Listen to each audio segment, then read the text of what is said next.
சென்னையிலேருந்து வரோம். நானும் என் ஃப்ரெண்டும் 2 பேர் ஃபேமிலியோட வந்திருக்கோம்.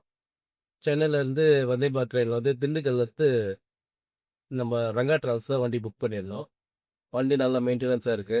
உள்ள கிளீன் அண்ட் கிளியரா இருக்கு. ஆனா டிரைவர் அண்ணா கூட சூப்பர். நல்லா வந்து கூலான பெர்சன். நம்ம எது சொன்னாலும் கோவப்படாம எங்கள நிறுத்தினாலும் சரி, டிராஃபிக் ஏத்தாலும் சரி, எங்க கூட்டிட்டு போனாலும் ஃப்ளோ ஸ்பீடுக்காக கூட்டிட்டு போறாரு. நல்ல டிரைவரா தான் வச்சிருக்கீங்க. இது ஃபியூச்சர்ல இதுக்கப்புறம் ரெகுலரா வந்து நாங்க உங்க ஆட்லாம் பார்த்துருக்கோம் Instagramல. அப்புறம் தான் நான் நேர்லயே அன்னைக்கு வந்து ஹோட்டலாண்ட மீட் பண்ணும்போது தான் நேரா பார்க்கறதுக்கு அண்ணன பார்க்கறதுக்கு வாய்ப்பு கிடைச்சது. ஆனா தூரத்துல இருந்து மட்டும் விஷ் பண்ணேன். கூடிய சீக்கிரத்துல நேரா வந்து மீட் பண்ணலாம். அதுக்கப்புறம் வந்து ஃபியூச்சர்ல இதுக்கப்புறம் வேறனா ஃபாரின் ட்ரிப்போ போனோம்னா உங்க ஓனர டைரக்ட்டா கான்டாக்ட் பண்ணி நல்ல ஒரு நல்ல ஆஃபர்ல குடுத்தீங்க 50% டிஸ்கவுண்ட் ஆஃபர் குடுத்தீங்கன்னா நல்லாருக்கும். Right okay. ஹேப்பி.